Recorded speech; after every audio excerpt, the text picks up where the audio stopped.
Sveiki, brangus draugai, su jumis Valdemaras ir podkastas 5 minutės. Pilotas pamatęs, kad nieko nelaimi, o sąmyšis vis didėja, paėmė vandens, nusimazgojo rankas minios akivaizdoje ir tarė: aš nekaltas dėl šio teisiojo kraujo, jūs žinokitės. Mato 27 skyrius, 24 eilutė.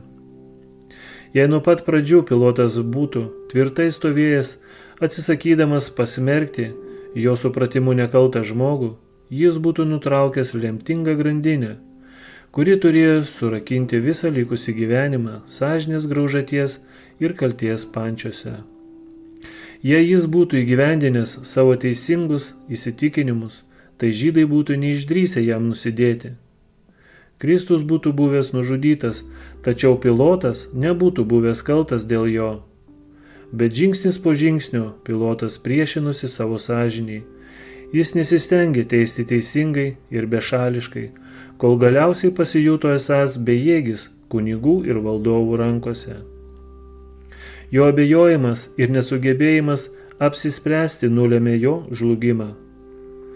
Su baime ir smerkdamas save pilotas žvelgė į gelbėtoją. Didelėje veidų jūroje tik jo veidas atrodė ramus. Pilotas savo širdyje ištarė: jis yra Dievas. Atsigręžęs į minią, jis paskelbė: aš nekaltas dėl jo kraujo, nukryžiuokite jį, bet aš skelbiu, kad jis teisus žmogus. Tegul tas, kurį jis vadino savo tėvu, teisė jūs, bet ne mane už šios dienos darbą.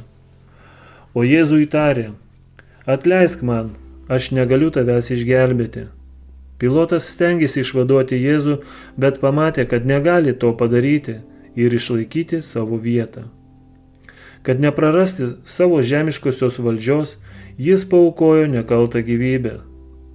Daugelis, panašiai kaip ir pilotas, aukoja principus, kad išvengtų nuostolių ir kentėjimų.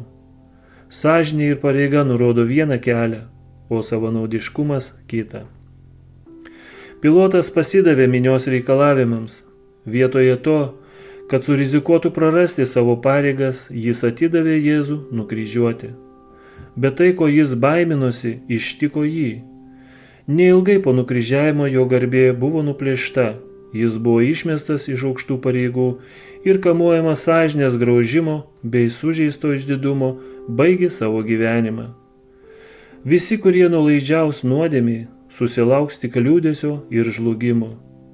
Žmogui jo kelias gali atrodyti teisingas, bet galų gale jis nuveda į mirtį. Patarlių 14:12. Su jumis buvo Valdemaras ir podkastas 5 minutės.